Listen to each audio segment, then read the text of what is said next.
ആകാശവാണി. നമസ്കാരം.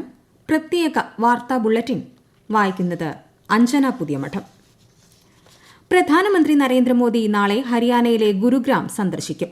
രാജ്യമെമ്പാടുമുള്ള 1,00,000 കോടി രൂപയുടെ 112 ദേശീയപാത പദ്ധതികളുടെ ഉദ്ഘാടനവും തറക്കല്ലിടലും പ്രധാനമന്ത്രി നിർവഹിക്കും.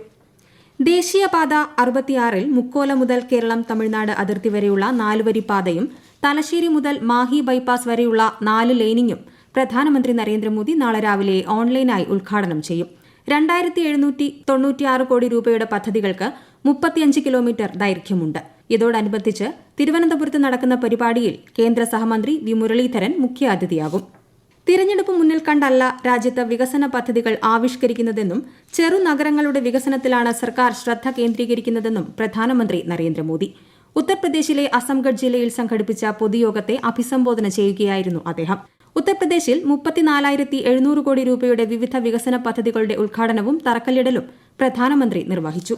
രാജ്യത്തെ 3 കോടി സ്ത്രീകളെ ലക്ഷങ്ങൾ സമ്പാദിക്കാൻ പ്രാപ്തരാക്കുന്ന ലഖ്പതി ദീദികളാക്കി മാറ്റാൻ കേന്ദ്ര സർക്കാർ തീരുമാനിച്ചതായി പ്രധാനമന്ത്രി നരേന്ദ്രമോദി.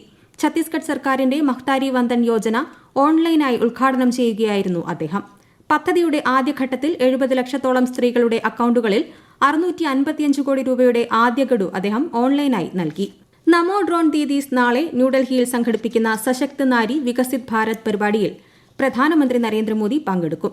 ഇതോടൊപ്പം സംഘടിപ്പിച്ചിട്ടുള്ള കാർഷിക ഡ്രോൺ പ്രദർശനവും പ്രധാനമന്ത്രി വീക്ഷിക്കും.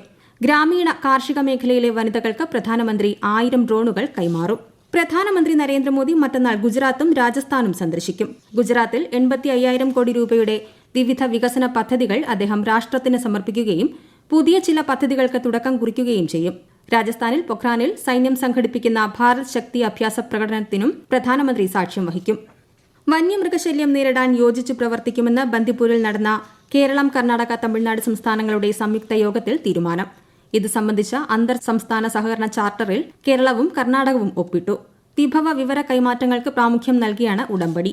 സമഗ്ര ശിക്ഷാ കേരളം സംഘടിപ്പിക്കുന്ന പഠനോത്സവം 2024ന്റെ സംസ്ഥാനതല ഉദ്ഘാടനം നാളെ തിരുവനന്തപുരം പൂജപ്പുര ഗവൺമെന്റ് UP സ്കൂളിൽ മന്ത്രി വി ശിവൻകുട്ടി നിർവഹിക്കും. കേരളത്തിലെ പൊതുവിദ്യാലയങ്ങൾ മികവിന്റെ കേന്ദ്രങ്ങളായി വളർന്നതിന്റെ ജനകീയ വിലയിരുത്തലിനുള്ള അവസരമായാണ് സ്കൂളുകളിൽ പഠനോത്സവം സംഘടിപ്പിക്കുന്നത്. മലബാർ മിൽമ ഫാം ടൂറിസം രംഗത്തേക്കും ചുവടുവയ്ക്കുന്നു. പദ്ധതിയുടെ ഉദ്ഘാടനം കോഴിക്കോട് നടന്ന ചടങ്ങിൽ മന്ത്രി PA മുഹമ്മദ് റിയാസ് നിർവഹിച്ചു.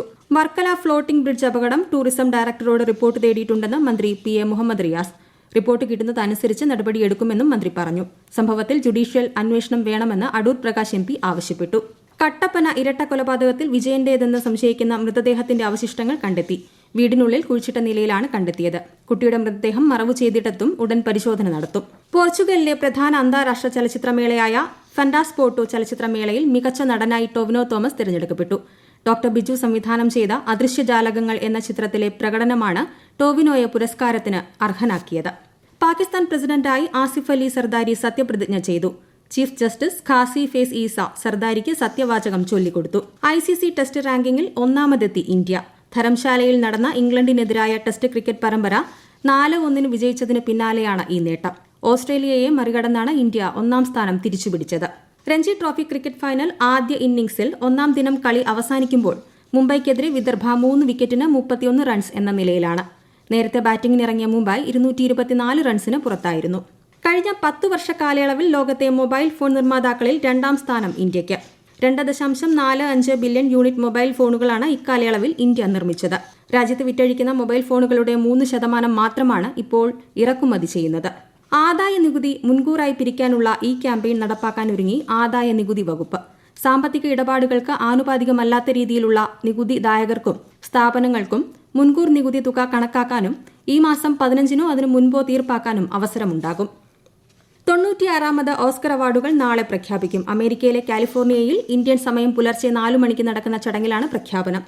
ഗുരുവായൂർ നഗരസഭയുടെ അമൃത് ഗുരുവായൂർ ശുദ്ധജല വിതരണ പദ്ധതി മറ്റന്നാൾ വൈകിട്ട് മന്ത്രി MB രാജേഷ് നാടിന് സമർപ്പിക്കും. 150.88 കോടി രൂപയാണ് പദ്ധതിക്ക് വിനിയോഗിച്ചത്. മാലിന്യ സംസ്കരണ രംഗത്ത് ശ്രദ്ധേയമായ പ്രവർത്തനങ്ങൾ നടത്തിവരുന്ന ഗുരുവായൂർ നഗരസഭയിലെ വാർഡുകളെ സ്വച്ഛ് വാർഡുകളായി പ്രഖ്യാപിക്കുന്നു. പരിപാടിയുടെ ഉദ്ഘാടനം നാളെ ഉച്ചകഴിഞ്ഞ് മന്ത്രി K രാജൻ നിർവഹിക്കും. പ്രത്യേക വാർത്താ ബുള്ളറ്റിൻ കഴിഞ്ഞു. അടുത്ത വാർത്താ പ്രക്ഷേപണം നാളെ രാവിലെ 6:45-ന്.